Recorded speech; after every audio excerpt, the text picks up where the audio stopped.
Maafduma lammiin koo maaliif ajjeefama? Jireenya sarbamee maaliif gidirfama? Maatiin mana tokko gargar facaafame, aleellaa dhiirooniif lafoon ajjeefame. Rabbi gumaa baasi geenuun jedhime, Rabbi gumaa baasi geenuun jedhime. Madaarratti madaan baryoomiyyuun fayyuu, yartuun ajjeefamaa jiraachuun hin wayyuu. Madaa kaleessarraa kanarraa mochaala, rakkoo har'aa irraa kan borii mochaala.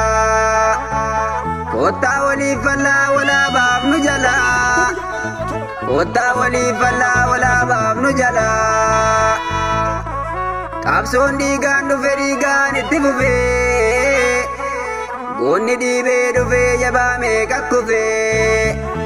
Kichuu meeqa dhumee baryoom dagatamaa, gumaan isaanii qabsoon xumurama, qabsoodhaan xumurama.